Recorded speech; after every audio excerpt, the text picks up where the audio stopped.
I'd like to call the, what is today's date? The May 18th meeting of the Arizona State Parks Board.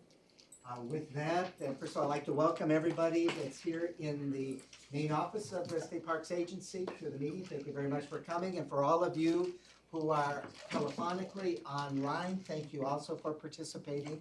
We appreciate your stewardship with the agency as well. With that in mind, I would like to ask our newest board member, State Land Commissioner Robin Saheed, to lead us in the Pledge of Allegiance. I pledge allegiance to the flag of the United States of America and to the republic for which it stands, one nation, under God, indivisible, with liberty and justice for all. Thank you. All right, let's have our member roll call. Dale Larson, I am here. John Sefton, Present. Jeff Buchanan, Here. Sarah King. Here. Terry Palmberg. Here. Robin Sackey. Here. Mr. Chair, we have a full quorum. Thank you very much. And Terry and Sarah, welcome. Thank you very much for participating. And I know it's always a little bit challenging when you're online like this, but don't hesitate to interrupt or say you didn't hear something or you have a question so that we don't forget that you're also here formally representing the board. Also, in the beginning of the meeting, I'd like to just restate our mission statement for the benefit of our board members as well as our staff and guests that are on the line. Our mission statement is to manage and conserve Arizona's natural, cultural, and recreational resources for the benefit of the people both in our parks and through our partners. It's been a good time. We've got a lot of great items on this particular agenda. Thank you, Bob and your staff, for putting it all together. First item is agenda item D1, consideration of action to approve the minutes from our last meeting on April 20th. Is there a motion to approve? So moved. A motion by Board Member Buchanan to move. Is there a second? Second. I'll second it, Terry Palmer. Thank you, Board Member Terry Palmberg. Moved and seconded. Are there any questions on the motion? Hearing none, by acclamation, all those board members to approve the minutes indicate by saying aye. Aye. Aye. Aye. Those not approving say nay. The motion passes unanimously. All right, consideration of the consent agenda items 2A through 2H. For the review of the board, all of these items have already been vetted, discussed, reviewed through AORC, and in many cases, the advisory committees leading into AORC. So as a board, it's not our intent to call out all the individual items for presentation unless, at this point, is there any item that a board member would like to singularly call out? And then we would take that off of the full consent agenda motion. As chairman, I do have the discretion of trying to recognize, and there are two proposals on this agenda that I would like to take out of the overall motion to hear from the representatives from that. And that's item 2A and the Pascua Yaqui Tribe item, the $50,000 for their trail, and the Pascua Yaqui Tribe second part of that same project, $50,000. I would like to have that come out of the overall consent agenda, as well as item 2F, the K-12 Foundation for the Lake Havasu Kids on the Colorado River program. The reason for doing it is not to question the sincerity or the validity, but actually to the positive impression that I had in reviewing them. So what I would like to do is ask for a motion to approve the rest of the consent agenda items except for those three items. Is there a motion to approve that? So it would be to eliminate the 2A Pascua Yaqui Tribe, 2B Pascua Yaqui Tribe, and 2F Lake Havasu City. John Sefton will move to approve the remaining items on the consent agenda. Motion's been on the floor. Is there a second? I'll second. It's been moved and seconded to approve the consent agenda item except for those three items that I mentioned before. Any discussion? And again, for all of you who are on the line representing your items, thank you very much for your support and your service and your leadership working with our agency in those grant areas. They're all great projects, and we encourage you, let us know how the projects go. Any pictures that you send, we would really appreciate that. Perhaps even an opportunity to present here at a future board meeting would also be area. So, yes. Mr. Chairman, Jeff Buchanan, just with one comment. I can't remember exactly when it was, it's maybe 6 months or a year ago when we started with the recognition of historic dude ranches. Mhm. One of the comments was, let's come back at some point in time and get a review and see if this program is actually making a difference. And so, I know I'm jumping the gun a little bit for future agenda items, Right. but it strikes me right now, that's one that we ought to put on the agenda for a review at some point in time in the future. Absolutely. In fact, we actually do have a Dude Ranch item on this agenda, if I remember in my presentation, but to your point, as far as the rollout of the program and how it's doing completely, so yes, we'll make sure that. All right, with that in mind, we have a motion and a second to approve all those items except for the ones that I have designated. Yes, Kelly? Excuse me, Chairman Larson, I did not hear who seconded that motion. I did. Okay, thank you, that's what I thought, thank you. With that in mind, roll call vote. Dale Larson, Aye. John Sefton. Aye. Jeff Buchanan. Aye. Sarah King, Aye. Terry Palmberg, Aye. Robin Sehi. Aye. Mr. Chair, the motion passed. All right, thank you very much. And again, I apologize for the diligence in trying to make this happen. So Stacy Gibson, are you on the line?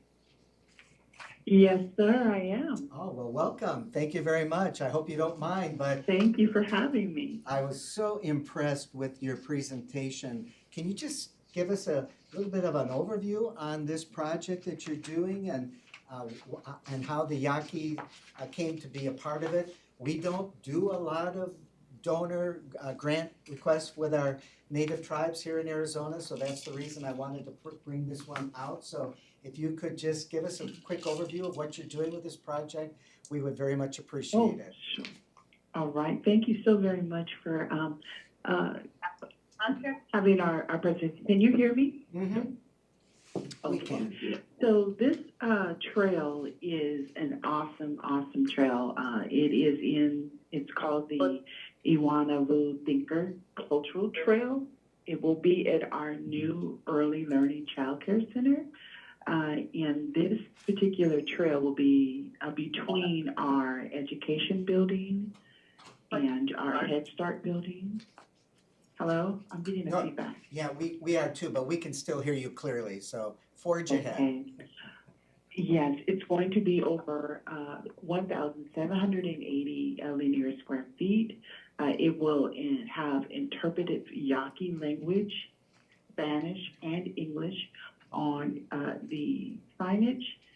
It will also have interactive QR codes that will allow the children at the center to scan and learn different cultural and historic history concerning the tribe, and then it also will allow them to connect to our learning and library center where they can go afterwards and get more activities to be a part with their family. Also, we are planning to incorporate indigenous art on the trail, animals, plants, and that the kids can learn about and have interaction with.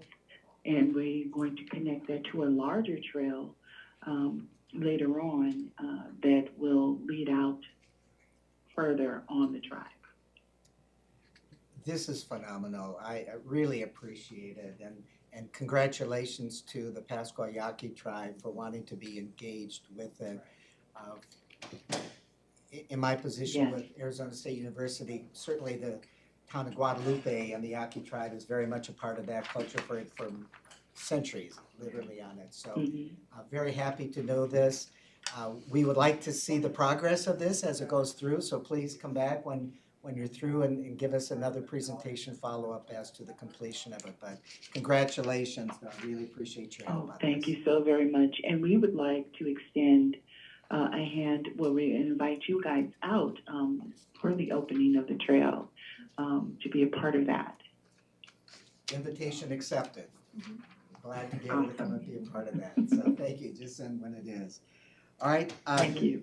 Then the next item is, Dan, if you wouldn't mind just giving us a brief overview on the K-12 Foundation and the Kids on the Colorado River, because this is another one that we have had a high priority on in terms of youth education and working in our recreational outdoor areas. Well, thank you very much, Mr. Chairman and members of the board. I appreciate this opportunity to come and tell you about the K-12 Foundation initiative that we call the Kids on the Colorado River. And it was born out of a community outreach program where it was discovered that many youth in our community were not getting the opportunity to experience Lake Havasu, be on the lake, on the water, as well as some of the environmental education that coincides with it. We've designed a program where we bring the entire 7th grade from the Lake Havasu Unified School District out to Lake Havasu State Park to experience an outdoor classroom. We have pod classes that are taught by, for example, 2 of them are arranged through Arizona State University's Havasu campus, where their environmental sciences students come out and the students themselves lead mini classes for the students. So they go around to 8 different learning centers to learn from people like that, as well as the Lake Havasu Marine Association. Arizona Game and Fish Department runs a class, and we were able to do a program back in November over 2 days where we did that. And as part of the day, each student gets put on a charter boat to go take a 45 to 60-minute tour of the lake. And here's a narration program that was authored by the Lake Havasu Museum of History. So it's a full day, and our expenses cover things like the boat charters, the busing, the kids get lunch, et cetera, et cetera. So this Heritage Fund grant is going to let us continue to do this, but it's also going to let us expand our program. We're looking at, for this coming year, we'll again do the river portion with the 7th graders in November. Our plan is to offer a desert education program in the spring that will involve the 8th grade students. So everybody that went through the river program this year will get the desert program in the next school year. That will also be on state park property at our Contact Point facility in Lake Havasu City. And then our third leg of this, or third initiative, is a community day where all this education that students are learning, because they're also getting exposed to the kayak club, Sea Scouts, things of that nature.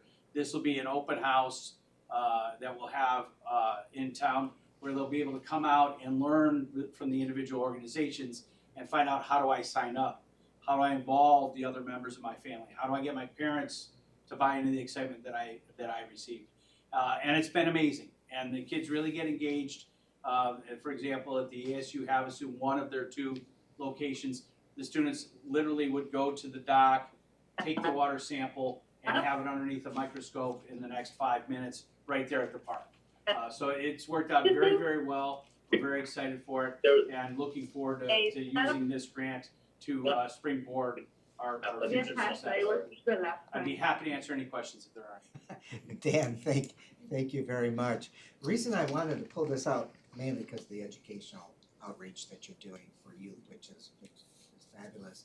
In terms of the Colorado River's resource as it on, of course, we're reading about the fact that the river is the capacity of the river, and it's a shared relationship with multi-states and tribes, et cetera. Is that in any way part of this overall educational program in terms of its origin and the sustainability of that Colorado River? It is, and one of the components that I didn't focus as much on, and I apologize for that, we also incorporated the Chemehueve tribe. And so it really talks about the history of how the river was established, the damming situation, what the geography and ecology was prior to the river being established. With the Lake Havasu Marine Association, they do focus on the water levels, how that's determined through the Bureau of Reclamation. And we talk about the different resources of why it's important to conserve the water, what the stewardship means, and trying to engage that. And when we had the initial discussions with the school district, the 7th grade was the level where they believed the knowledge that the students have built to this point, the tie into the curriculum, and their ability to retain some of this and understand what we're talking about was the right fit. Excellent. Thank you.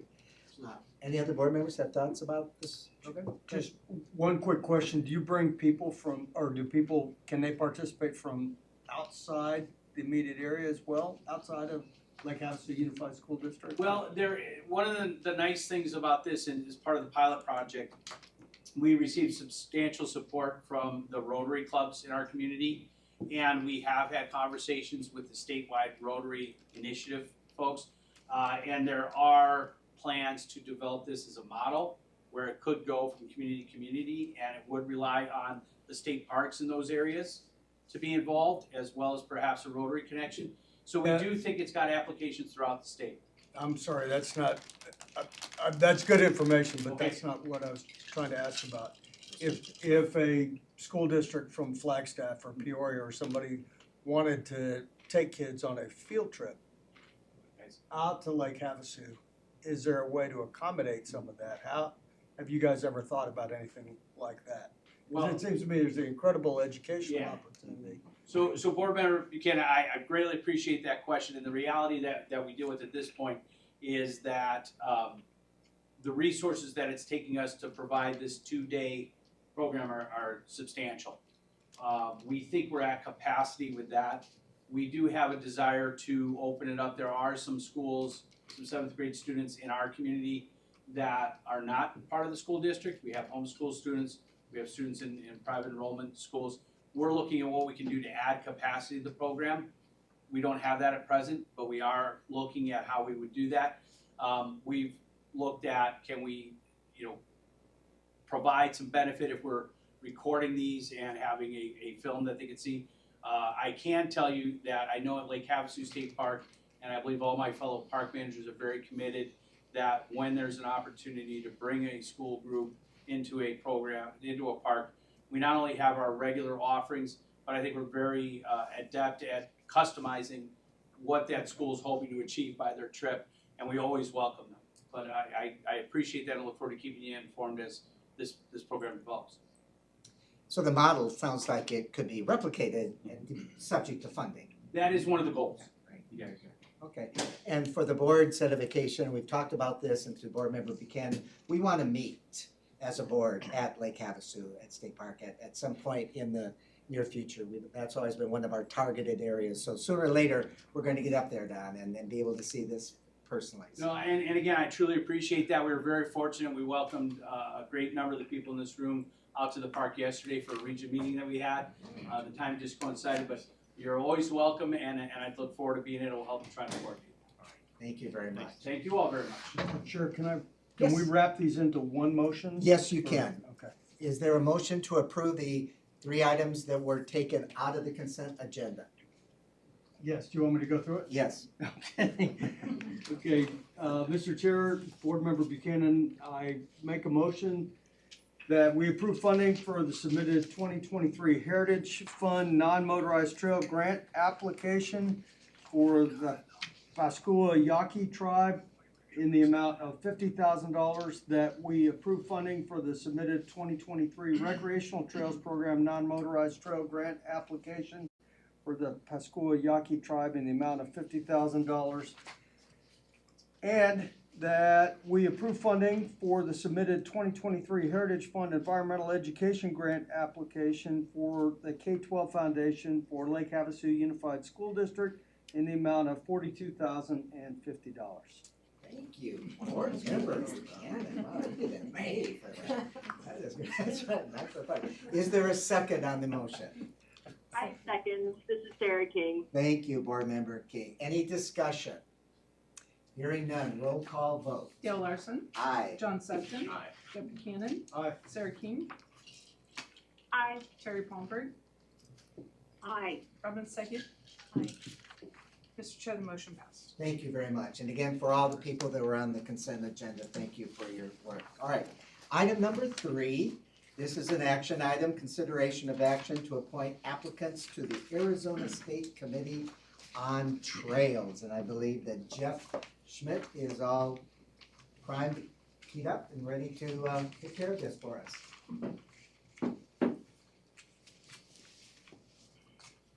All right, Chairman Larson, members of the board. So the Arizona State Committee on Trails, or ASCOT, is responsible for advising staff as well as the State Parks Board on planning, development, funding, and promotion of non-motorized trail recreation in Arizona. ASCOT members represent a variety of non-motorized recreation uses and geographical regions within the state. Each member is appointed to a 3-year term, and each member is eligible to complete 2 consecutive terms. So over the last year, we've had significant turnover on ASCOT. Over the last year, we actually had 4 members who resigned from their positions, and we had 3 members whose terms have expired, leaving a total of 7 vacancies. 3 members whose first terms just expired have agreed to serve second terms. Those members include Kevin Adams, Bob Stinson, and Mayor Chinar. To this point, we have received 2 new member applications. The first is from Shannon Adams. Shannon works for the city of Show Low. She is an avid hiker and outdoor enthusiast. Our second application is from Jim Turlep, who serves on the board of both the Southern Arizona Hiking Club and Pima Trails Association. Grant staff recommends that both Shannon and Jim be approved as new ASCOT members. And I apologize, Chairman Larson, but it got a little hectic before the meeting, so I'm not sure if they are on the phone with us right now, but as of yesterday, they were planning to be, so we are certainly happy to answer any questions any board members may have. All right, thank you. Let me just do a little roll call for, see if these people are on the phone or not. So is Mayor, are you on the phone? Kevin Adams? Hi. Oh, I'm sorry, Mayor, you're here. Thank you very much. Kevin Adams, are you there? Robert Stinson? James Turlep? Yes, I'm here. Oh, very good, James. Thank you for joining us. And Shannon Adams, are you here? Yes, I'm here. Oh, very good. Well, to the 3 of you, thank you very much for wanting to be considered again for mayor for a second term, and then for James and Shannon as a first term on it. This is normal. We have these strong advisory groups that advise us on everything from grant applications to policy considerations with it. So we're very deeply appreciative of your willingness to be able to serve. With that in mind, Jeff, I think what you need is a motion to approve these 5 people, correct? All right, is there a motion to approve these members? Mr. Chair, John Sefton will move that the Arizona State Parks Board approve Mayor Sinar, Kevin Adams, Robert Stinson, James Turlep, Shannon Adams as new members of ASCOT. Motion on the floor, is there a second? Second. Second by Board Member Said. I don't necessarily think we have to have a roll call that's not financial, but Nancy, do I need roll call for this, or can we do it by acclamation? It's your preference. All right, let's do it by acclamation then. I think that would probably be the best thing. All board members who want to pass the motion to approve these members signify by saying aye. Aye. Those opposed, by nay. Motion passes unanimously. And again, thank you all very, very much for your service, and keep us up to date on the good work with ASCOT. And Jeff, thank you for your diligence and work. Thank you, Chairman Larson. Thank you, Board. Appreciate it. Well, you still have a couple of vacancies, it sounds like, right? We do, Chairman. We are working to improve our outreach. Unfortunately, we've been a little focused on our grant funds, so we have to kind of shift that focus a little bit to our outreach for our committees, but we are working on that. Look forward to some new people then. All right, another item, number 4, consideration of action to designate dude ranches for inclusion in the Arizona Dude Ranch Heritage Trail Program. And Dr. Bill Collins is back with us to be able to explain what this action is all about. Chairman, members of the board, this is the second time I've been able to come up before you with applications for the relatively new Dude Ranch Heritage Trail Program. We have 2 applications for you this morning. The first one is the Circle Z Ranch, which is down in the Patagonia area. In fact, it's a near neighbor of the Patagonia Lake State Park, so basically a stone's throw from our own properties there. This is both of these ranches you'll see date back to the 1920s. This particular one emphasizes the kind of a horseback experience of the low grassland countries. Would you like to see both of them at the same time? Sure. Yeah. The second ranch, the Dude Ranch, is the Sprucedale Ranch, and it couldn't be hardly any more different. Completely different part of the state.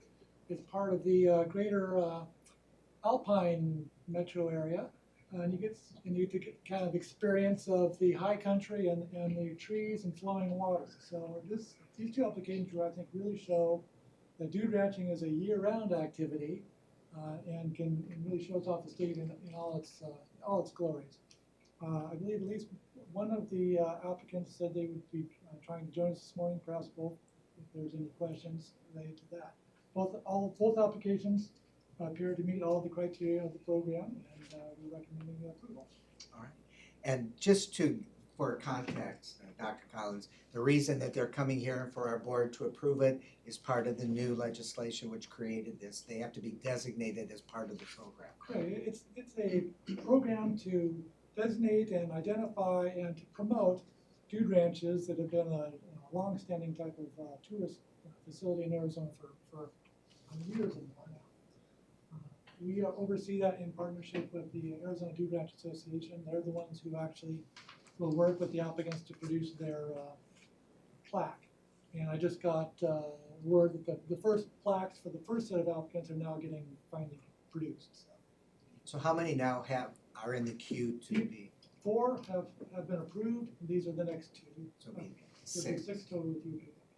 What's the potential capacity of all these? Is there? The Dude Ranch Association has approximately 20 members. There are not all qualified dude ranches are members of that association, but the restrictions are high enough that there aren't going to be that many more. So I would say in the range of less than 30 even potentially qualified. Any other questions or comments? Go ahead. Mr. Chair, Jeff Pecan, just with a brief comment, my personal experience with Circle Z, I mean, it's exactly the right kind of organization, the right place. I think it really meets the intent of the program, but more importantly, for the future, what I would like is some feedback on the impacts of this. Aside from getting a nice plaque and having their name listed, what is the impact? Does this actually change in their marketing? Has this, so this is not something we can take on next month or the month after that. It's a longer term project, and maybe if we do get a board member from the tourism industry, it'd be a good nexus there. But I'd like some feedback on this longer term. I fully agree. And particularly an opportunity to define what are the measurements, what are the actual impact metrics that we were looking at. Are these dollar amounts? Is this qualitative, anecdotal? I mean, just what is it exactly that measures this impact? See how it can be sustained. Very good. Any other questions from board members? All right, hearing none, let's consider motion to approve the item number 4, D4. Mr. Chair, Jeff Pecan, I move that the Arizona State Parks Board designate the following dude ranches for inclusion in the Arizona Heritage Trail Program: Circle Z Ranch and Sprucedale Guest Ranch. Motion on the floor, is there a second? John Sefton will second. It's been moved and seconded. Any further discussion? Hearing none, again, I think we'll do this by acclamation. All those board members in favor of supporting the motion signify by saying aye. Aye. Those opposed? Sorry. Those opposed signify by saying nay. Hearing none, the motion passes unanimously. Thank you. Thank you, Dr. Collins. Really appreciate it. We'll see you back hopefully soon. All right, item number 5, D5, and we have the budget overview that has taken place. So I believe, Ben, you're going to be here to tell us the money that came into the agency's hands? Yes, Mr. Chairman, members of the board, thank you for having me here. I'm Ben Solzer. I'm the Deputy CFO, standing in for Kevin Brock, our CFO. I have some exciting budget news for you. Before you do that, tell us a little bit about yourself. I mean, this is the first we've had an opportunity to meet you, and Yes, what's your so background? you're familiar with Kevin. He's our assistant director and CFO, and he oversees all the financials. I'm the guy who keeps the wheels turning. I'm also the one who has to enforce policies and keep everybody held to the rules and fight for the funds for our agency. So I'm the guy that goes out and does that. Thank you, Ben. I didn't mean to embarrass you, that's all right. No worries. Dan here. Part of being a manager is embarrassing and awkward conversations pretty often. So, And with a segue, how about the budget? so just to start with a couple of our highlights, we did get an operational increase in our appropriation for Rock and River staffing of $100,000. And then we had a operational increase of $260,000 for the increasing cost at some of our parks. And then law enforcement dispatch services of $347,000, and that's to install new radios and for law and dispatch services for our law enforcement. We are receiving general funds this year. SLIP funds of $5.2 million. Heritage funds of $6 million, so we're getting more heritage funds. And then Arizona Trail, we're getting a $500,000 transfer from the general fund into the Arizona Trail Fund, which is not appropriated. So that'll remove the time of lapsing on the appropriation. So can continue on until the funds are used. The most exciting thing I have to speak to you about today is the new state park. We received an appropriation for the headwaters of the Verde River, a $7 million transfer from the general fund to purchase the property and start construction on that. As for the name of that park, that's still to be determined. So so far we're calling it Headwaters of the Verde River. That may end up being the name. Right, exactly. That or, something like Dead Man's Gulch or something like that. We have a continuation of our CIP appropriations from fiscal year 23. Of the $62 million that we received last year, it's just going to continue on those appropriations, and we have some new projects that will be starting in fiscal year 24.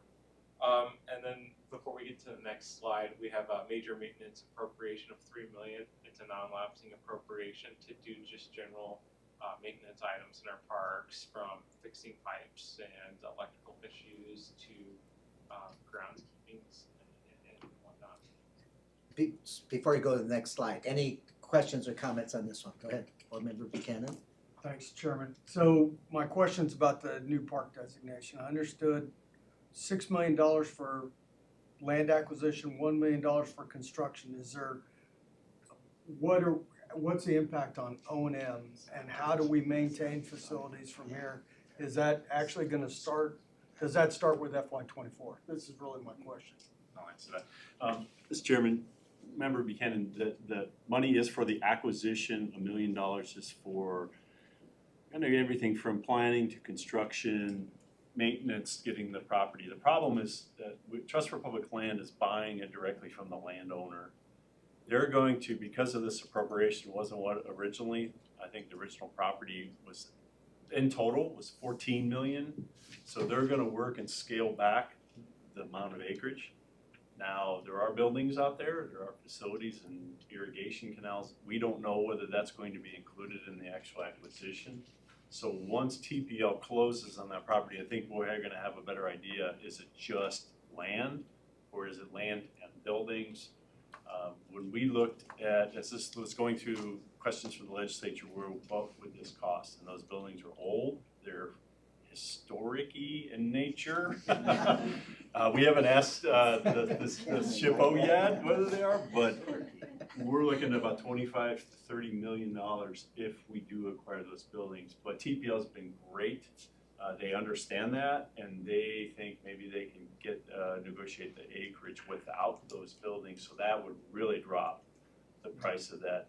But then it's the, you know, to your point, what do we want that park to be? Is it very intensive? Is it, you start providing restrooms, water, power, you know, all of that stuff is where you really start bringing in the millions. So I think we're kind of a long way off, but I think it's gonna start with what acreage are we going to be able to get with that $6 million? So, thanks, Bob, that's very helpful, but this causes me some consternation. Sure. Not about getting a new park, I think that's great. But my concern is, of course, we have limitations on sources of funding and what we can spend it on. And we already have really wicked problems when it comes to maintaining the facilities that we have. And so, maybe as a future agenda item, we could do a deep dive into maintenance. And some of it might be construction, capital construction, some of it maintenance, but we've got some real problems in our facilities, and I know that we're struggling to make ends meet when it comes to maintaining them. So getting more stuff is not necessarily helpful to that part of the problem. May exacerbate. So, On that note, Board Member Buchanan, so your last item, the major maintenance appropriation of $3 million. So what's your, if you had to say, boy, we have X number of dollars, $1 million of major maintenance requirements, how much does this take away from that? Are we talking about a fraction or just what? It's a fraction. If you're trying to look at everything that Member Buchanan's mentioning, there are capital, infrastructure, multi-million dollar. This is really the unplanned things that go wrong. Exactly. Air conditioner dies, you know, remember Tubac Presidio caught on fire. That's not, the capital was really laid out, Ben, you know, mentioned that $62 million. That's the stuff that we got for what we need to start chipping away at that major list. That if you guys remember, I think in Tucson, we presented. So yeah, that's just the unplanned, we need to, we gotta fix it, things like that. So we could change like from 62 million for fiscal years, each 23, 24, and 25 easily. but the problem is the $62 million doesn't solve the problem. No. It just starts it, so. Well, and that's, you know, to that point, instead of just going in, and Mark and his team, you know, he's here too, he can elaborate if you need it, but we're also not just going in and saying, oh, we're gonna fix it the way it was. Are there opportunities to say, we're just gonna let that go? We're gonna use maybe modern technology, maybe there's some alternative here. But it starts with the Del Rio Ranch acquisition. We need to have that discussion now. What is this park going to look like? What's it going to cost? And I mean, this is new money, but it usually dries up, like you said. So it's right now is we need to start planning what this park is going to look like, and I think that'll give us a better idea. And certainly financial considerations is number one. Staffing is number two.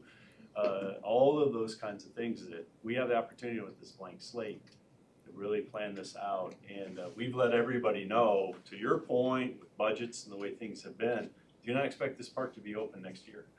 It's going to take years of planning. There are water issues up there. There's serious groundwater issues and wastewater issues in Chino Valley right now. So we're going to be working with the town and use sort of that $1 million to help us plan this thing out. So we are giving you the full picture. This is what it's going to look like over this many years. And we're doing that before we jump in with both feet. Versus let's buy the property and we'll worry about that later. Well, that's why properties are sitting vacant. There's nothing being done on them.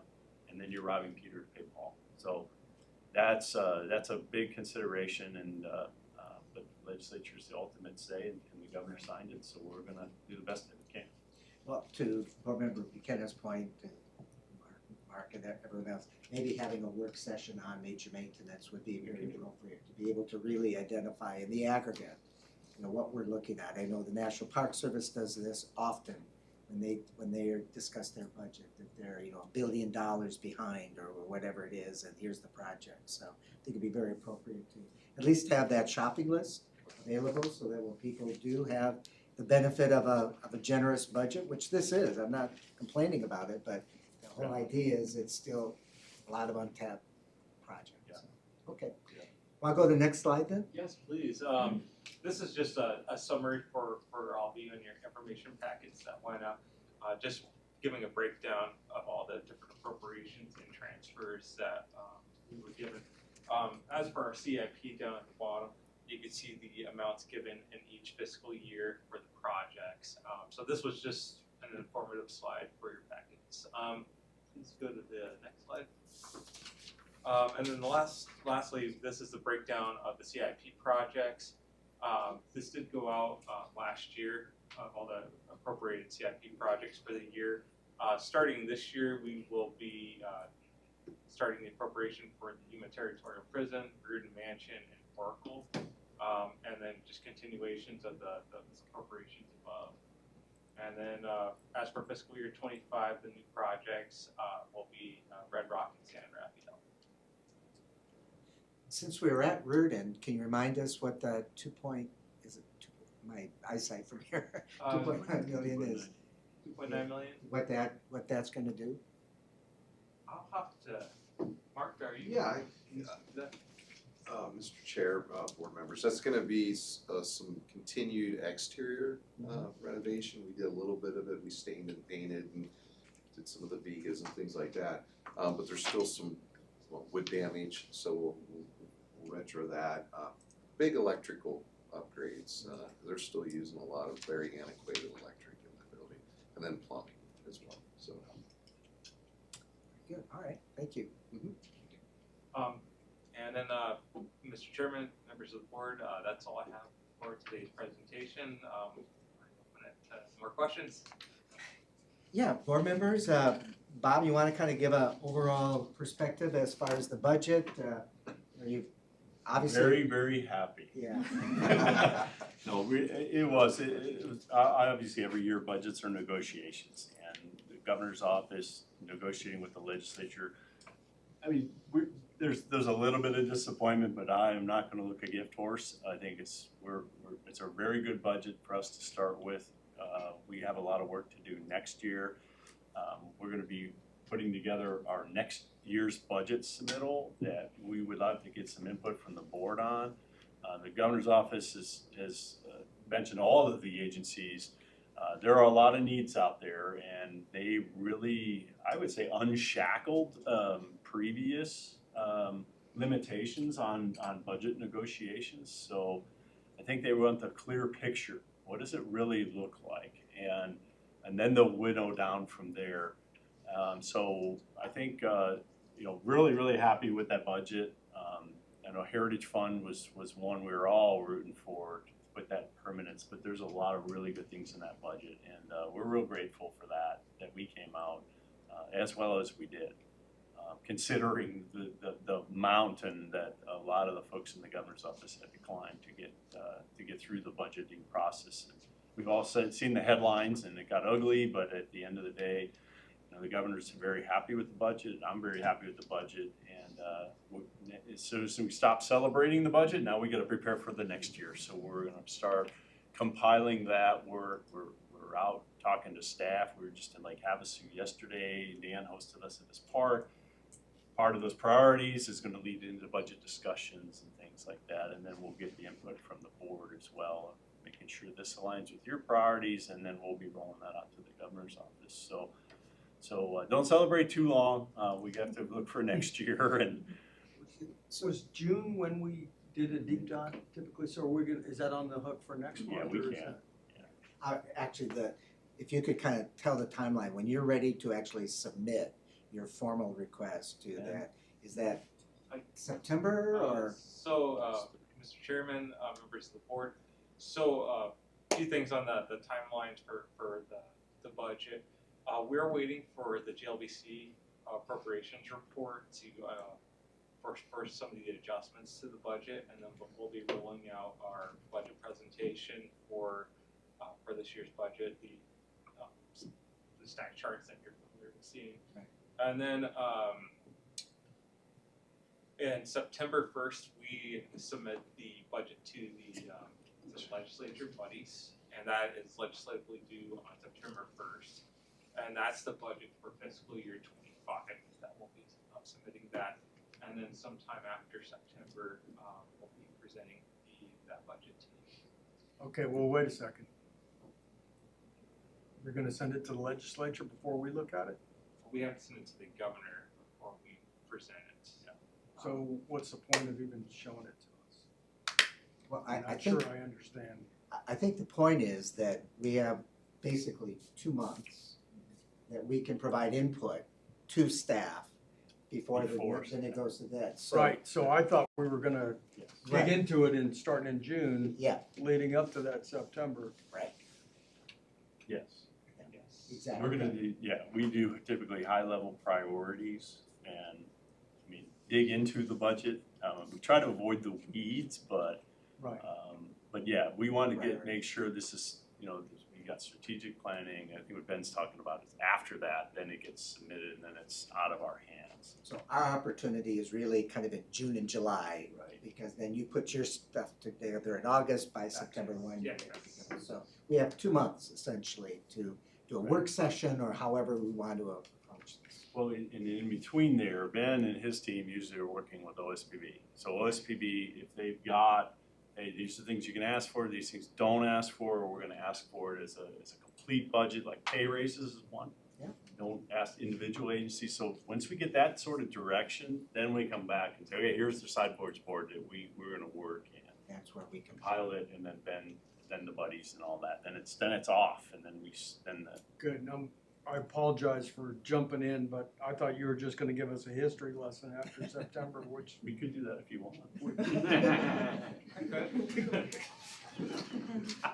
All right, any further questions, board members, board member King, Palmberg, any questions at all on the budget? Not for me. All right, thank you. And Ben and obviously Kevin and Mark, all of you working on this thing, congratulations on a positive budget experience this year, and we just need to keep it rolling, keep the momentum going, so thank you very much, it's good to meet you. Thank you, Mr. Chairman. Thank you for not beating me up too bad. I know. Dang it. Mr. Chair, I just wanted to mention that Ben is actually one of our, he participated in our leadership program, our first cohort, as well as Jeff too, but just, he's an up and coming leader in our organization. Very good, thank you, Good Sarah, shows. thank you. That's, Good job, Ben. Thank you. that's good stuff. Yeah, absolutely. All right, and now we have the privilege of some other great people, Catherine and Sean, you're gonna be overview of the State Parks and Trails Site Steward Program. It's good to see both of you again. Thank you, Chair, Thank members of the committee. Good morning. I guess I'm going to be here to provide you with your history overview. My name is Catherine Leonard, for those of you who haven't met me. I'm the State Historic Preservation Officer. As you know, SHPO is a division of Arizona State Parks and Trails, and I am charged with the historic-y stuff. Or advising state and federal agencies, municipalities, and tribes on how to manage the historic-y stuff. And today, Director Broscheid has asked me to come here and speak to you about the Arizona Site Steward Program, which is a program 36 years strong, but we don't really have the opportunity all that much to just give you updates. So the first part of my presentation is going to be where we've been, and I'm going to hand it off to Sean Hammond, who is the coordinator of the program, to give you a snapshot in time of where we are. And do I do this? No. Oh, I do this. Okay. So here we go. Here's your history lesson. 1986, Governor Bruce Babbitt, the environmental governor, Arizona, decides that there is a crisis in the state of archaeological looting. He's observing it on state lands, but he's working with other federal land agencies, and decides that he is going to form a archaeological advisory commission to handle how the state is going to tackle this issue. He also decides he's going to create a park, Humalabi State Park, and as you know, Humalabi is, I consider, one of the crown jewels of our park system. Very windy crown jewel, yes. And in 1987, the GAC decides that they are going to pilot a new program, and that program is going to be the Arizona Site Steward Program, which is going to be a citizen-led effort of volunteers that will work across public lands in Arizona to identify historic properties, or I should say archaeological sites, and identify any imperiled sites that have been vandalized. first partnership was Forest Service, Bureau of Land Management, State Lands. They kicked in the funding to get this all started. And in 1988, we had 50 stewards monitoring 200 sites across the state. The 1990s, I'll skip ahead, but really the 1990s is where we got our attention. We were the first program of this kind in the country. We have been imitated, duplicated. We have programs now in Florida, Nevada, the Rocky Mountain West. I mean, we are looked at still as sort of the best practices organization for this type of work. And we won a bunch of awards for it in the 1990s, early aughts. By 2009, our program had grown to over 700 stewards monitoring 1,700 sites throughout the state. And they were contributing up to 23,000 hours a year in their efforts to do that, and making damage reports, over 100 sites per year of sites that were damaged. In 2017, the Site Steward Foundation came to us. They are a partner organization. They help provide all of those things that are really hard to fund in the program at the state level, like food and beverage, training, awards for the volunteers, and they've been a really great partner. In 2018, Sean came in as a site steward coordinator, and for those of you who have not had the pleasure to meet or manage Sean, he is one of the most enthusiastic state park employees we've ever had, so great boon for the program, great boon for all the stewards. 2019, we rebooted our training, and we had one of the largest and I would say best reviewed site steward training events up at the Grand Canyon. Over 160 stewards attending. It was pretty fantastic. In 2019, I think this is when you came into the State Historic Preservation Office, and we started working with the Site Steward Foundation on a very innovative program called Project Archaeology. And actually, I'm hoping to have some conversations with Lake Havasu about how we can get our stewards helping you all out with your curriculum, because that just sounds great.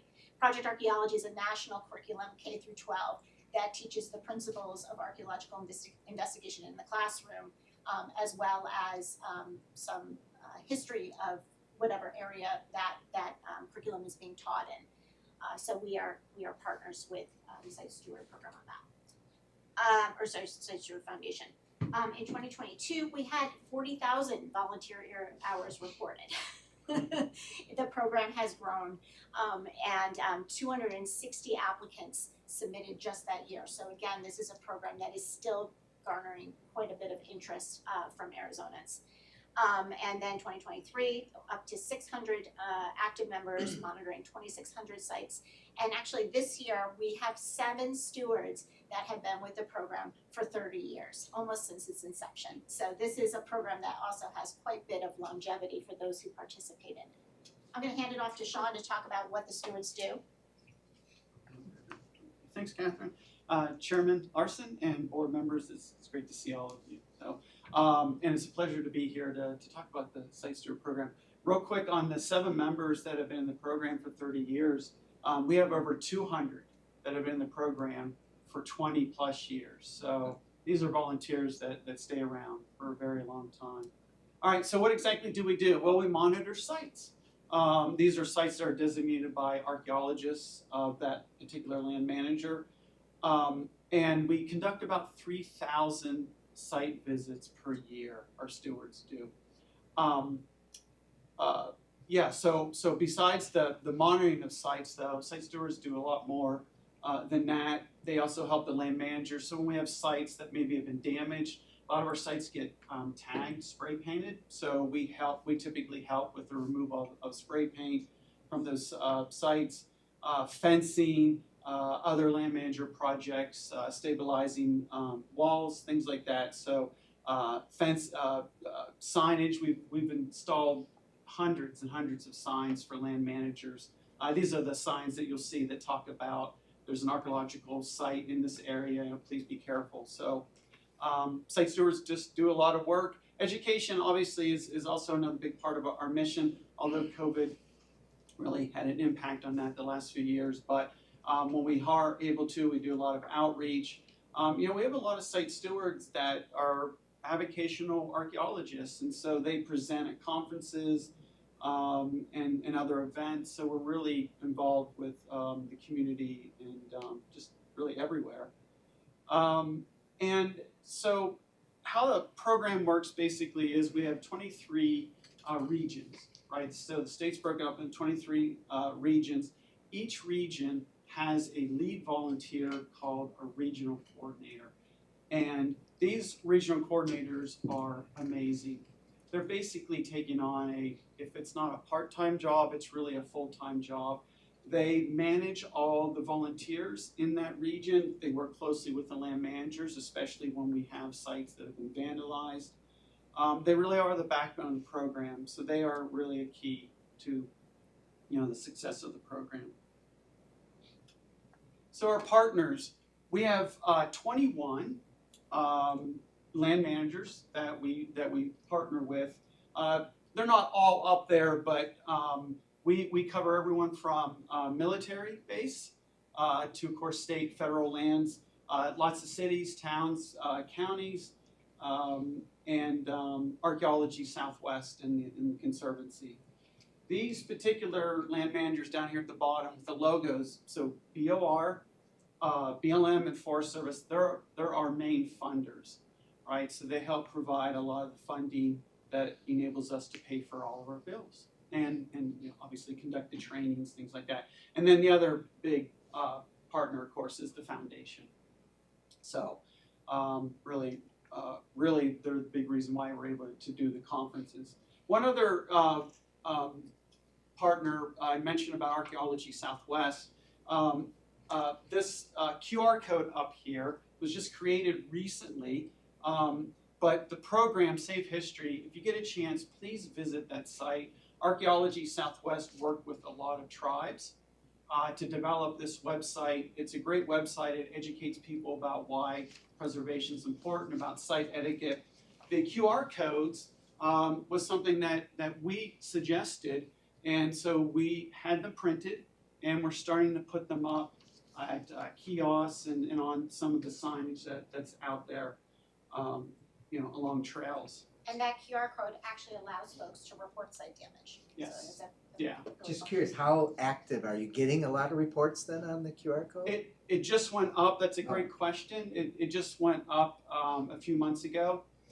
We have a law enforcement official who monitors the calls, but yeah, I will look into. I hope it will. I mean, that'd be great. Yeah. I'm assuming you don't need cell phone service at the site to take a picture of it, or do you need service? No, in fact, well, okay. I actually, with a QR code, do you need the? Just Well, takes you you can to a take a- website. It Joe just takes you Larson, to a website. Member Buchanan, you do need to, in order to get to the website, the QR code takes you literally to the website, so you Yeah. do need to have web So you connection. can't take a picture of it and wait until you get a Wi-Fi Yeah. connection? Yes, you could do that. Yeah. Okay. Good to know, yeah. I assume you're promoting that through our own marketing, through the agency website, everything else, so that people become familiar with it. I think it's a great asset. Joe Larson, you are on it, your ears must have been burning. We had a meeting with marketing just this week to talk about how we can promote savehistory.org on all of our media channels and on our website. Great, excellent, thank you. So some data. The big three is state lands, BLM and Forest Service, right? Between those three agencies, they're in charge of 30 million acres collectively, right? They can't possibly visit all those sites, right? And so that's why the Site Steward Program is so important to land managers. A typical year, so from May of last year to just a week ago, we're up to 2,600 sites. We have 460 site stewards that submitted hours, and again, are right around 20,000 hours per year. Also, I'd like to point out, site stewards put hundreds, if not thousands, of miles on their vehicles every year because these sites are typically in very remote areas, right? So it's expensive, I guess, to be a volunteer for the program. Archaeology Southwest, again, one of our best partners, they took our data from 2009 up through 2021. They went through all the vandalism reports, and this is a breakdown. This chart here is a breakdown of the type of damage that we see. So again, spray painting is the number one type of damage. Stealing of artifacts, right? Pottery sherds, things like that, down to off-highway vehicles. Obviously, can have a negative impact on archaeological sites as well.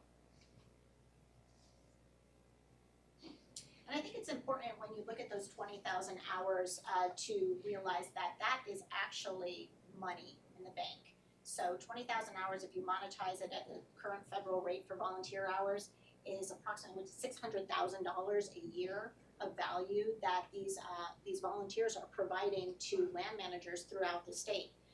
And then also they're providing value to us at SHPO because we use those monetized hours as part of our match for our own Federal Historic Preservation Fund grant. So I just wanted to provide this briefly in case you had any questions of like, how much does all this cost? Where's the money coming from? State parks, we do cover the personnel costs, approximately I say 1.5 FTEs, so that would include our administrative time. And we've been able to have an intern. We don't have one currently, but we've been able to have an intern in the past. But everything else is money from partners. Again, you've got conference being funded by the foundation, the Bureau of Reclamation. Our intern actually, our intern is actually funded through a grant from Forest Service. And then next year's intern is going to be Bureau of Land Management. Our awards recognition, this is why the foundation is great. They purchase the beautiful awards. We give volunteers little pots and art objects for awards. Training, Site Steward Foundation, again, Bureau of Rec adds in there too. We do have a database where we have to maintain all of the information about the sites and hours. And we've got grant funding for that. And again, the foundation helping us with our safety kits as well as our printed materials. And with that, I'm happy to answer any questions. Board members, go ahead. I've got a couple. One is probably a hard one, one's an easy one. So I'll start with the hard one. You mentioned, when you were talking about the QR codes, you mentioned about the importance of getting advice from Native American tribes, of course, and I paid attention on where these sites are, and none of them were listed on tribal lands. And I understand exactly why, but I'd like you to talk a little bit about the interaction with the different tribes. And I'm well aware that Navajo is not Hopi, is not Tohono O'odham, et cetera, so everybody has their own perspective. Can you talk to us about whether or not you use any of your expertise to help the tribes maintain their sites, number one. Number two, how do we call on tribal knowledge to, let's say we uncover human remains? How do we, depending on if it's Hohokam or Anasazi or, at some point in time, it's gonna link into somebody. How do we get that interaction to ensure we treat those remains with dignity and respect, and et cetera? So that's the first question. Fire away. Okay, Chair Larson, Member Buchanan, you said that was a hard question. That's a softball question because that's what we do every day. So I could talk to you generally about SHPO's programs, and then I'll talk a little bit about Site Steward program. But we are working with the tribes on a daily basis to assist them with their efforts to identify and manage their own historic properties on reservation lands. In fact, this week we were at Fort Apache. For the White Mountain Apache tribe, we went out and we did a tour of Kanishiba ruins, which is a stabilized ruin that may require some sort of funding to address some damage to the ruin. And then we went over to Fort Apache itself, where, if you recall, we just gave some money through Heritage Fund grants to do an adaptive reuse of Harmony House, which is the old boys' dormitory at the boarding school there. They're going to turn it into housing and co-working space to incubate small businesses on the nation. So every day we work through our compliance staff, with our grants staff, with our National Register staff to work with tribes to help them manage resources. With regards to this specific program, we have produced tribal sensitivity training videos for the site stewards. A big part of the training that site stewards receive is training about the value of archaeological sites in terms of descendant communities. These are spiritual places. They're not just places that have archaeological data value. And so our site stewards get training on how to respectfully record sites. And if we ever have damage to a site that we believe would be of concern to a tribe, I would personally be in contact with a tribe tip of Tribal Historic Preservation Officer to let them know. Okay, and so does that link go down through history, you know, like there's nobody in a Anasazi tribe now. So how do we? Descendant communities are located throughout the that's the state, part I was- throughout the state. So, you know, this is so great. I would love the opportunity at any point in time, if we ever do a board retreat, to do an overview of prehistory of Arizona that takes us straight up to current day, and we can talk about you know, sort of the history of the tribes. But they are still here. The people that created these sites, they are here in the form of our 22 Native American tribes in the state. And the easier question is, should we talk to you if we know of sites that are not recorded or reported or? Well, absolutely. If you have a site that you feel is threatened and endangered and it's on public land, yes, you should talk to us. Half public and half private. Yeah, private land, we don't monitor, do we monitor any sites on private land? A few, A few, at the owner's request. at the owner's request, Yes. yeah. And we do not monitor any sites on tribal lands. But if you're aware, we absolutely would love to know about them. Any other questions, comments? Go ahead. Chair, I was just gonna mention, it was 1999 when I first had experience with the site stewards at the Fitzmaurice in Prescott Valley. And it's an honor to see what you've done with the program and continued and had it flourished. And it's always humbling for me and just a great experience to be in the room with people that know a whole lot about what's going on. So thank you both and keeping that torch. Question I have in terms of follow-up to criminal acts, vandalism, any of the like. So I assume you need, what's the coordination then when something's reported and it's relatively current in terms of its damage? Your agency obviously doesn't do the investigation to try to figure out who did it.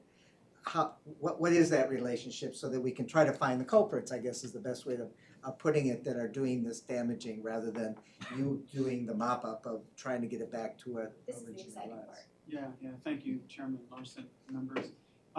So what happens when we find vandalism? The site steward, of course, records the site. That training, with crime scene management training, that's why our training is so important, right? So they, they record the site, they take photos, and then they report that immediately to the archaeologist for that particular landowner. From there, the landowner, then the archaeologist takes it from there. And sometimes there's an investigation, other times not. But a lot of times the archaeologist gets support from, for example, Dusty Whiting, law enforcement. So sometimes they get specialized law enforcement that comes in. Individual named Rob Vicus, Dusty Whiting. These are specialists in archaeology-related crimes. So sometimes they come in. In fact, site stewards, just in the past decade, are responsible for several dozen people either being arrested or being questioned for site damage or looting. We are trained, we're not law enforcement, so we don't go up, right? We don't do that. We don't go up to somebody who's in the act of committing vandalism. But one of our regional coordinators has one of the law enforcement officials on speed dial, and he's literally gotten this law enforcement individual out to a site before the vandals have left on a few occasions. But yeah, there's dozens of open cases right now going through the court system because of what we've have come across. And I should add that site stewards also monitor for digital crime regarding antiquities. And I would say myself included, I was on Facebook one day and there's a group there for explorers of Arizona, and some Yahoo was out there and he was actively digging in a wash, what looked like human bone, and people were encouraging him to keep digging and asking him where he was. His car was parked behind him and I was able to grab the license plate off the car. And I called BLM because he had said he was on BLM land. BLM contacted their law enforcement. Law enforcement came out to his house.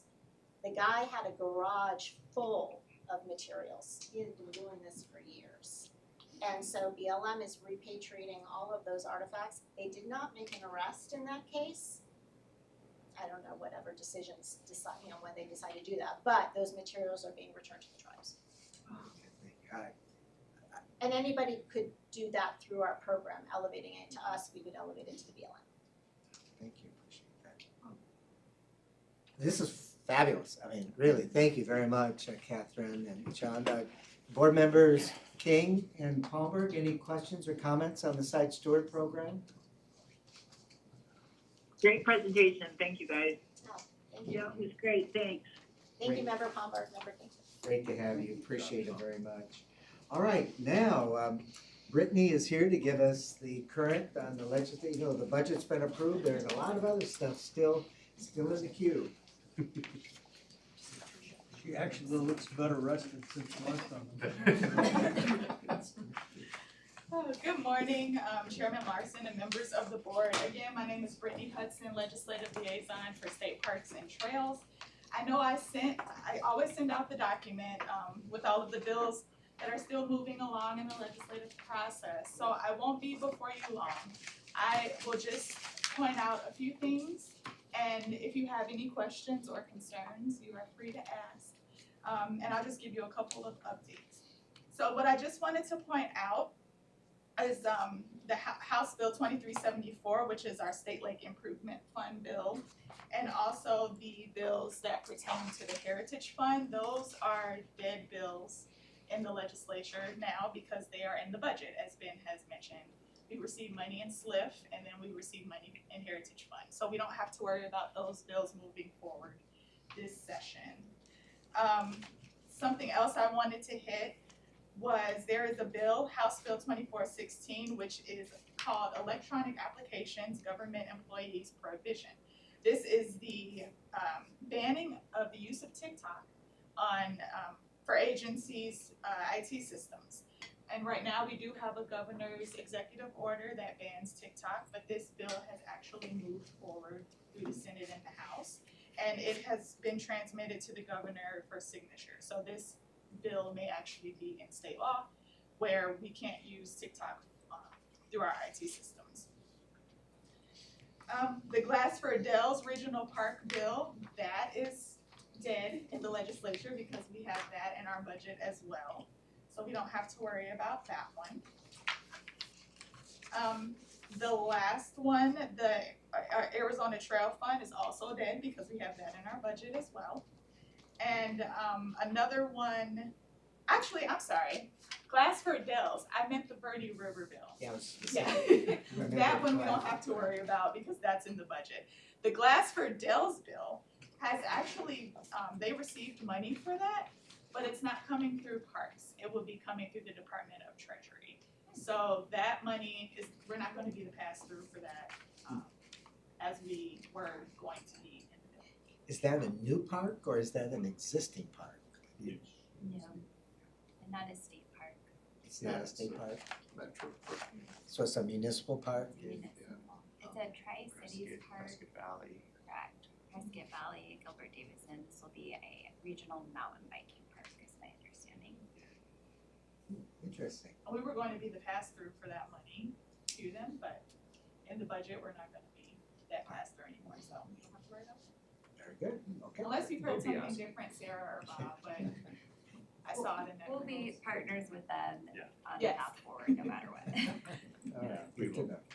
What did they get? I believe they received their 3.5 was it their million. 3.5 million? Mhm. But we're just not going to be that pass through. But they received the money. Yeah, it's a match, 3.5, and then they have 3.5, and then they're gonna be moving forward with the acquisition of state trust land as part of that overall process. So we've been helping the state land department as well as them trying to plan the parks and certainly inform them of our grant opportunities, things like that, so. Let's see, Senate bills, I know I'm kind of going back and forth, but Senate Bill 1694, that was public monies ideology training prohibition. This bill would prohibit public entities from requiring and spending public monies on diversity, equity, and inclusion programs. This bill did fail on the House floor, so it passed the Senate, but it failed the House, so this bill probably isn't moving forward. So that one will be taken off of our list. And then the last bill, that I wanted to just point out, House Bill 2670, which is state agencies veteran status inquiry, which just requires all state agencies, boards, and commissions to ask individuals if they've been in the military or served in the military on their application forms.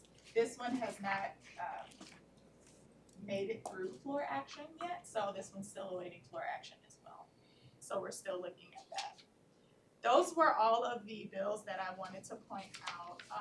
The House and Senate have adjourned floor until June 12th because of some members are out of town. They still want to speak with the governor on some, I believe Prop 400 and some other rental tax bills and things moving forward. So they won't be meeting for a while. So I would assume that session will be over probably closer to the end of June. But we did finish the budget, so we are out of the weeds for that. And at the end of session, I will be sending out a full summary with all of the updated chapter versions of all of the bills that the board can look at and that the public can look at. Will be on our website and everyone can look at, and it will be on our internal website. So the whole agency will be able to look at that. Also, just one more thing, our continuation bills for AORC and for State Parks Board have been signed and chaptered, so they are in state law, or will be in state law. So we're still alive. We have 8 more years. 8 more years. So that is all that I have. Are there any questions? Excellent. Board members, on the legislative agenda, Brittany, these reports are very timely, really appreciated. Sounds like you're still engaged until what? Till the end of June, end of June, I think so. Might go beyond. I think the good news from just my perspective, I've been here for about 40 years, the budget got approved, probably the earliest that I can recall in recent history on it. So whatever we thought wasn't working seems to be working on the budget side of it, and then of course all these others. So I'm sure your expertise and your support has been very helpful and supportive of the department, so thank you very much. Appreciate it. Thanks, Brittany. Thanks, Brittany. All right, future agenda items, we've already mentioned several.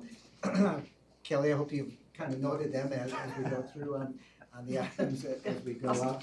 Certainly budget again being one of those future agenda items. Anything else from board members that would like to add? Board members? So I won't drag up the ones that I already have. I'll sound like a broken record when I request for a meeting outside of Phoenix again at some point in time. I know you guys will take that on.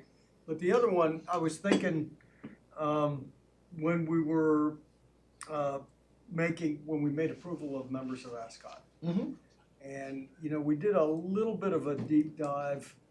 I don't see Mickey right now, but we did a little bit of a deep dive in trails when we were going through the review on SCORP and everything else. And I think it'd be worthwhile for us to understand, maybe get another deep dive at some point in time in a month or two or a couple of months about the relationship between ASCOT and both off-road, and you could even do the motorized, but the Arizona Trail, our relationship to those organizations, how does that all tie in? Sure. Because, you know, we support the Arizona Trail, but they are not us, and so, anyway, that's just, it's something I think that we ought to talk about. We typically do when we end up just in, you know, approving money but less on really understanding how does this all work together and what's our role. Perhaps to take that even further, Director Berscheid, maybe the idea would be on an agenda to really look at ASCOT and look at off-road vehicle, the advisory groups, and as well as State Trail, and let's focus on their work, on who the members are, the background, currently what they're engaged in. Mm-hmm. I think that'd be excellent for all of us to get that. So thank you, Jeff. I think that's an excellent idea. Mm-hmm. You bet. Any other future agenda items? Sarah or Terry, anything coming to your mind? No, not that I think of, Jill. All right. Mr. Chair, I was thinking of just with a lot of the challenges we have industry-wide, how are we doing with staffing and overall structure of the budget? Now that we have an approved budget, how do we correlate that into the human resources that make the magic happen? Do we have a headcount cap? I don't even know. I can address this if you want to. Sure. So So, Mr. Chair and members, we have our employee engagement survey that was recently administered. I think that'd be a great opportunity when we receive those results. We can definitely share that with the board and talk at large about our workforce engagement, what we're doing there.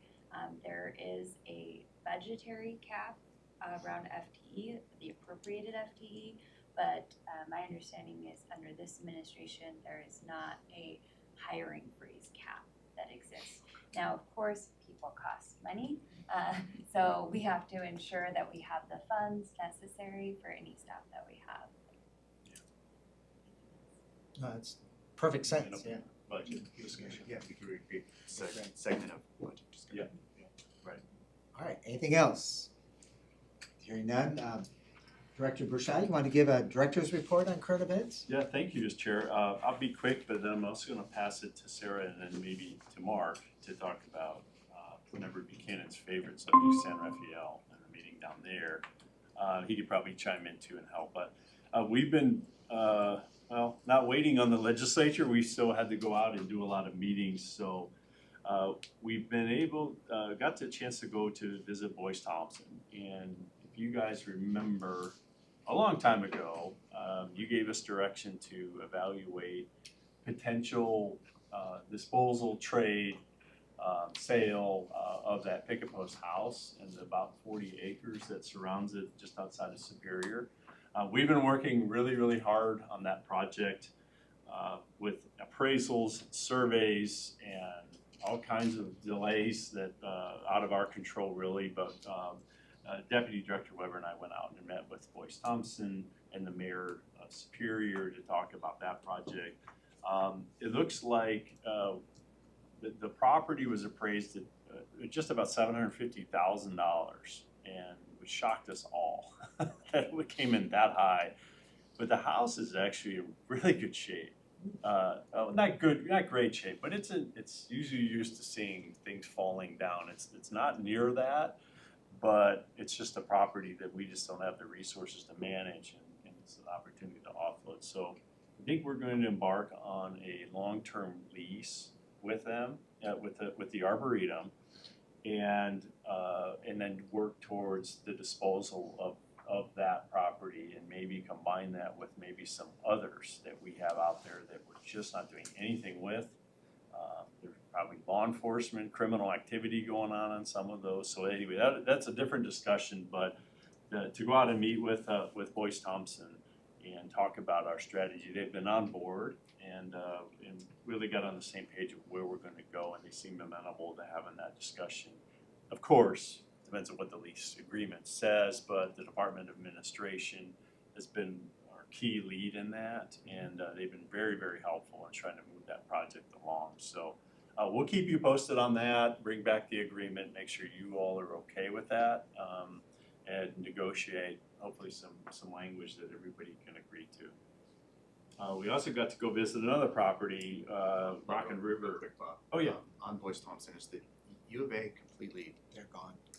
They're gone, yeah. They've actually created a new agreement with ASU, can bonk in some of their other structures actually across the road for surveys. They're doing a whole bunch of reptile surveys. It's the snake people that are out there, pit tagging rattlesnakes and Gila monsters.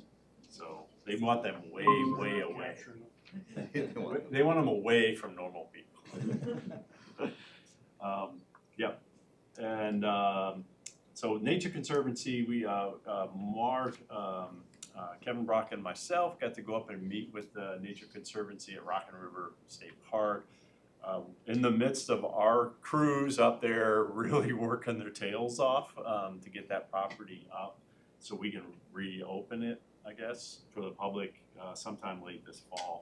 But we had a really good discussion with them about their strategies and their priorities. Nature Conservancy is really calling this the all-in decade. That they are really looking at opening their revenue, increasing their capacity to. They feel that this next decade is the decade to move the conservation needle. And so what they kept saying was, we're all in, and particularly in that area is one of the key focus areas and what Rockin' River is. And we talked to them about our plans, where we're gonna go from them. We've got water rights issues that they offered to help on. So really just where areas of similarity, and honestly, Chair, at 99.9% of their priorities align with ours. And it's a really, really good discussion with them and their staff. And we talked about the agency and the budget and all kinds of things. So we're gonna follow up with them again and keep the discussions going and see where other areas that we can partner. We all did a long drive, a bunch of us up there, but Deputy Director Weber and Assistant Director Weiss and myself and other staff from HR and Michelle from marketing went up to Lake Havasu yesterday and did a marathon of meetings. We got to sit down with the team, all of the park managers.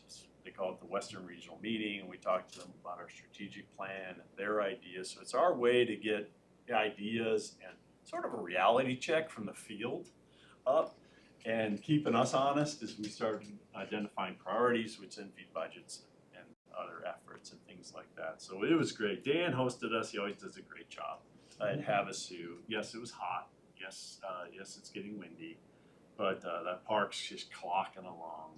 3 years. He's not committing, but this may be 3 years in a row. It'll be the top earning state park in the state, passing Karchner Caverns once again. So no pressure. No pressure. When you do it twice, it's 3 times, and then you're in. But anyway, it was great to talk to those folks in the field and get that feedback. We also got to go meet with the mayor of Lake Havasu to talk about the priorities that Lake Havasu has and their potential grant opportunities, how we can better leverage SLIF.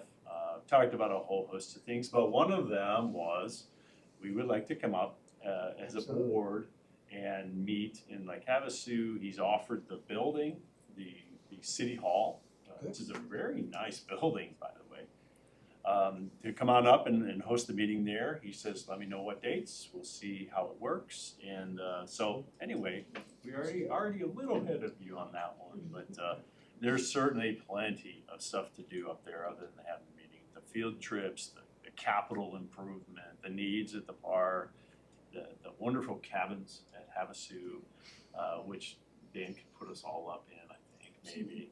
But anyway, we'll get that going. As you know, it gets very, very hot, but I think they have air conditioning up there. So I think we can brave it either this summer or very, very early fall. Let's see if we can pull that off. Great. Then we got to swing by the same day on the way out of town to meet with the Havasu Riviera folks. This is the concession of Lake Havasu State Park that is, I've never seen a marina like this in my life. This is top notch of a marina. They finished phase 1, they're moving into phase 2, which is restaurants and rentals and all kinds of things. But they give us a percent of their gross revenue, and so we have a vested interest in them doing very well, and they are. They are really doing well, not just in the marina, but they're also starting outside of our concession and our park is they're also their private land development. And if you all are probably looking for a $2.5, $3, $4 million home, that's a really good place to go. So Member Sefton's already looking. I think he's put money down on it. But anyway, got to talk with them. As you know, we've really been closely working with them. Mark's team is always overseeing that department administration, just making sure everything's on the up and up, and they are. They're real top notch on that. We're also in the midst of, and Member Palmer will tell you, the Yarnell Hill Memorial Park celebration.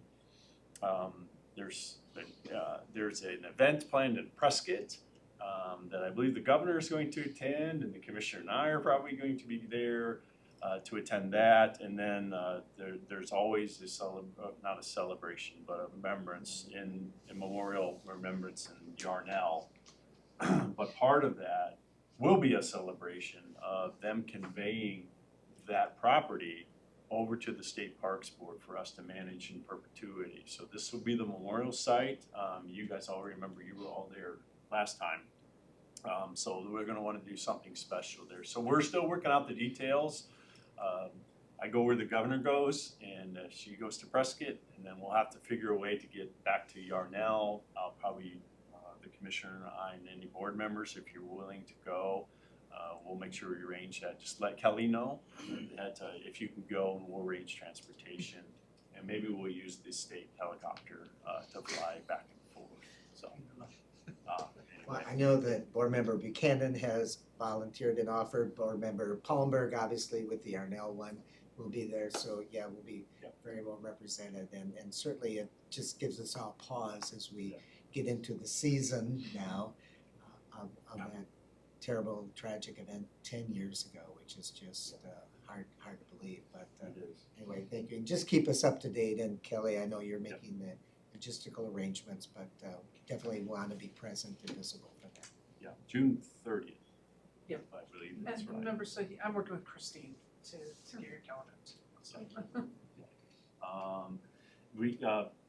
Deputy Director Weber and I attended the National Park Service Superintendent's meeting. All of the state or National Park superintendents were all in the same room. And I only recognize like one of them. They turn over as much as sort of we do. But we got to talk about what State Parks does, and a lot of really good feedback on not only work that Catherine and her team and the support that they provide the National Park Service, but in the outdoor recreation, field that they really appreciate parks. And Game and Fish was there. Ty got to present to them as well. Reclamation, Forest Service, and BLM. So it was a really great event. I don't think they've hosted it since COVID.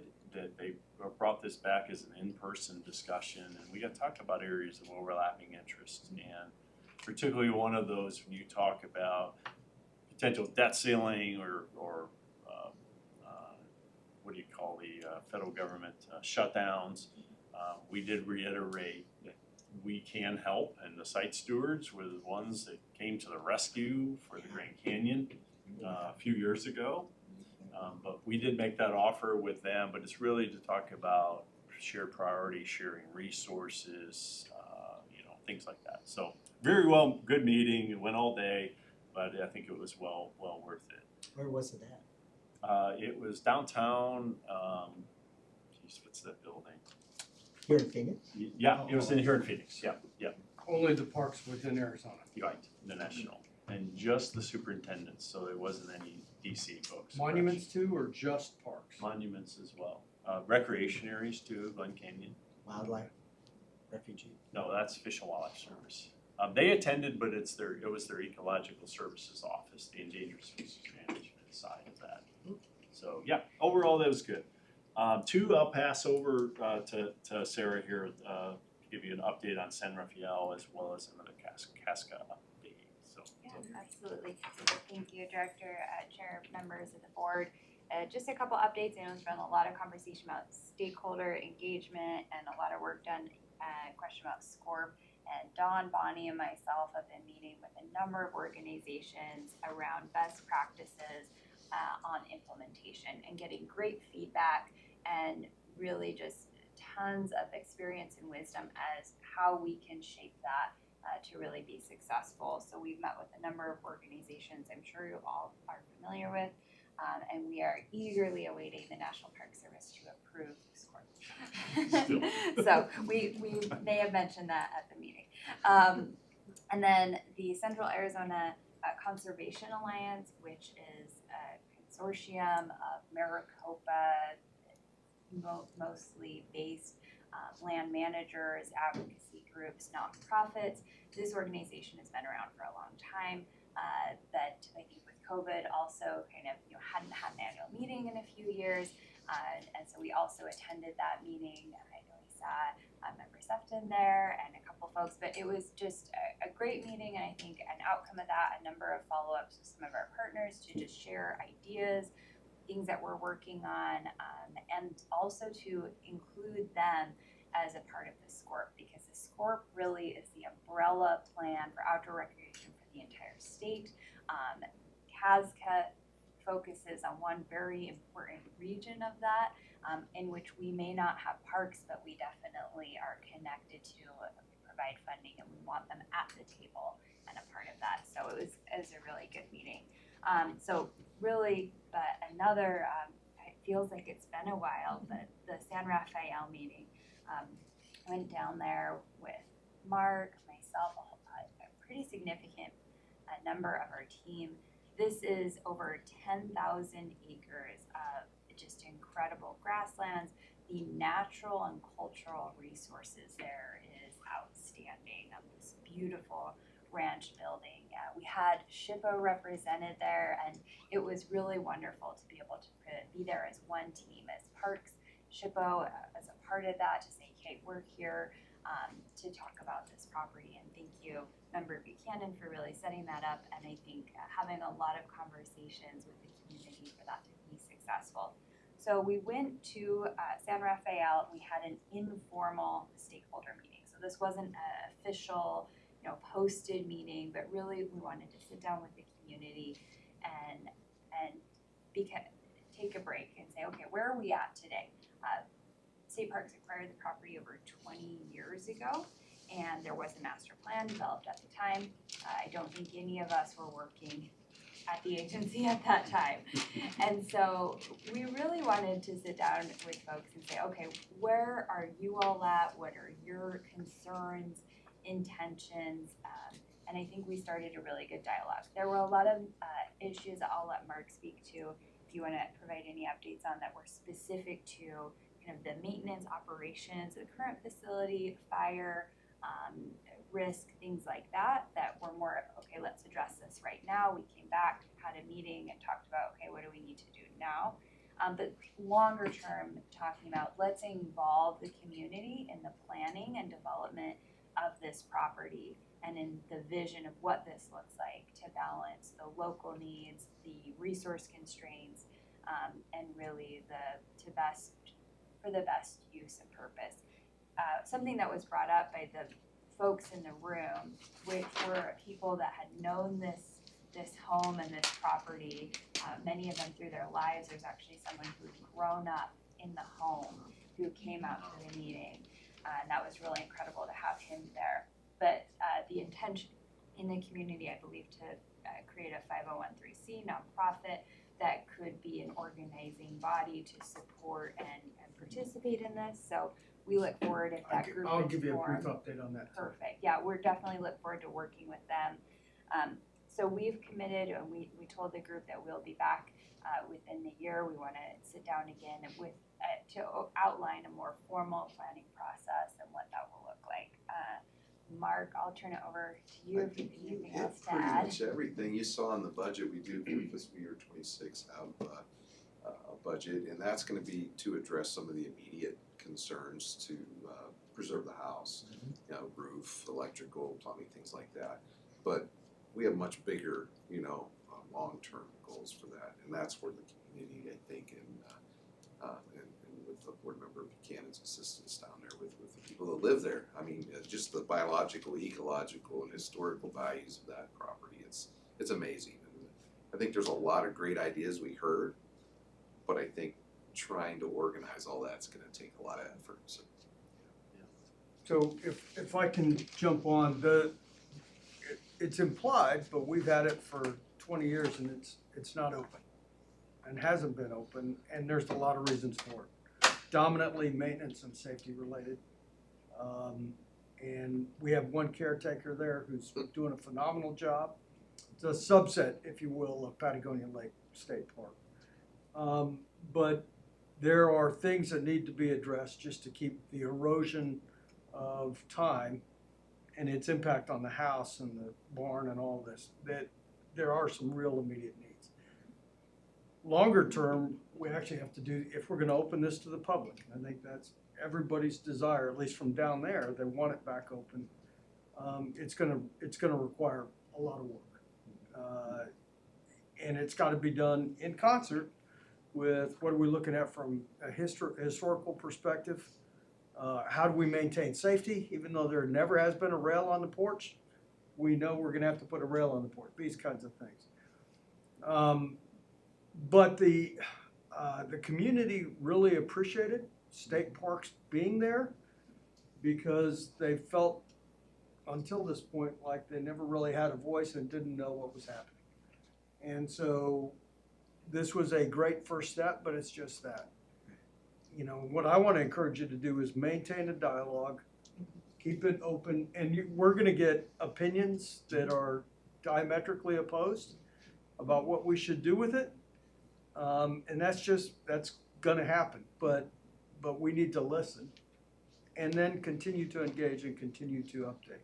I did talk, my wife and I went to Tunnel Bridge. You may remember in October, we had a meeting in Flagstaff. They came and presented. Well, that got me motivated to actually go visit. But when I was there, I was able to link up and get some follow-on information on the foundation. So I linked up, or I think we were able to link up that foundation with a budding foundation who's going to meet at the end of June or middle of June. They want to establish a foundation locally to take care of that park. And so if they do that, working with you all, I think it could be very productive. What we don't want to do, I don't think, is to end up with divergent opinions or purposes or anything else. And this is why I want to encourage the department to maintain contact with the group down there. And I'll do what I can to help you do that. But it's a national treasure. And then, Bob, just so you're tracking, one of the things we talked about is involvement over time of legislators and getting, I think once they actually get out there and visit it, it'll be easier to generate a couple of champions. And if we can get some champions in the legislature, Brittany, this is really your lane, but it won't keep getting swept for funds and these kinds of things, which has happened in the past.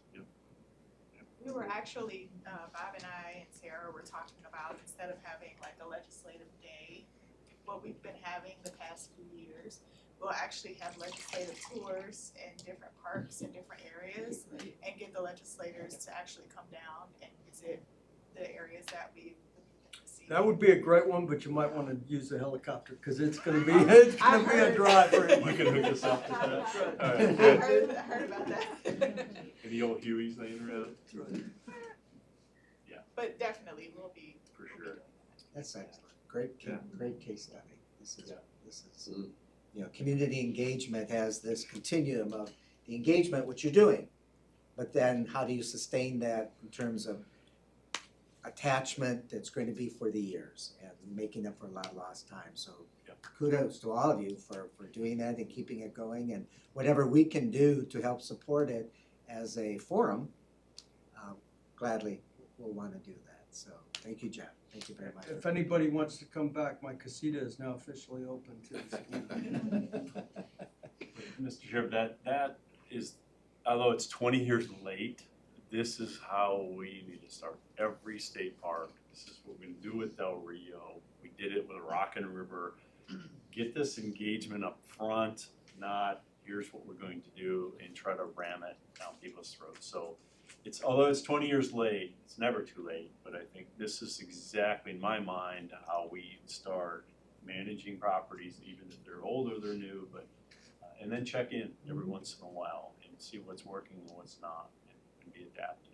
But one last thing I'd like to mention, to thank the Land Commissioner, mainly Sarah and Simone.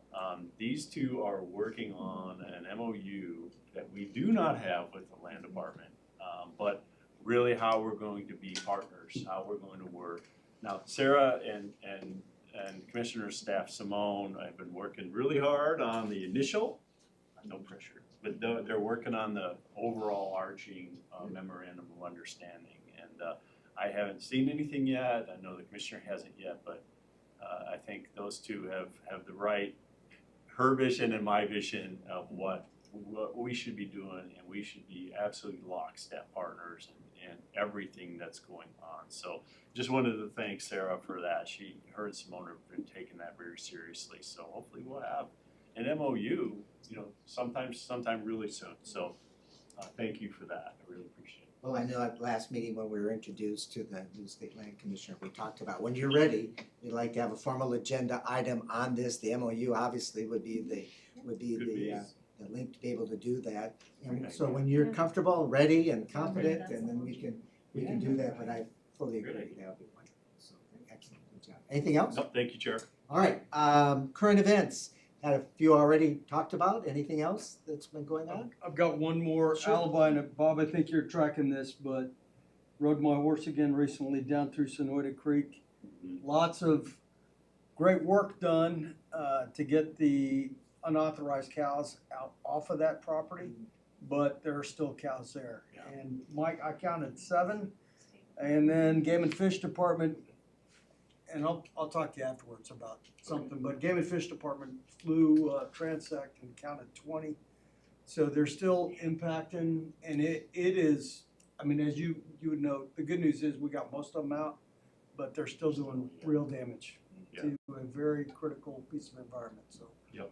I'll talk to you offline about some ideas. Okay, very good, thank you. Anything else? Nothing? Call to the public? Anyone like to share things? Wait, just, Yeah. Go ahead, Terry. Chair, just a kind of a very sad current event. Former State Parks Board Chair Joseph Homewood has passed away. Oh, I'm sorry to hear that. He was with Yeah, he Mesa. with Mesa, and he had an embolism a few days ago. Oh, I'm so sorry. Well, of course. So I just wanted you to know that. I'm out of state, so I don't have a lot of details, but you can look them up. Very good. And I know Board Member Palmer worked with Joe in the Mesa Department. So, I'm so sorry to hear that. Yeah, let us know any information on that. Very much. Joe was treasured colleague and friend. That's sad to hear. Thank you, Terry.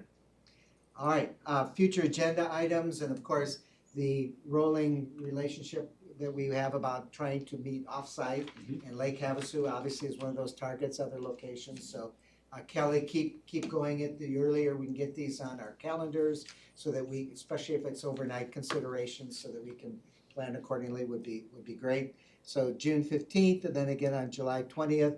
And certainly the budget discussion is one, or the preliminary to the budget discussion one, is going to be critical in that respect. If nothing else, and again to the audience, thank you very much for coming, wishing everyone well, and call this meeting to adjourn.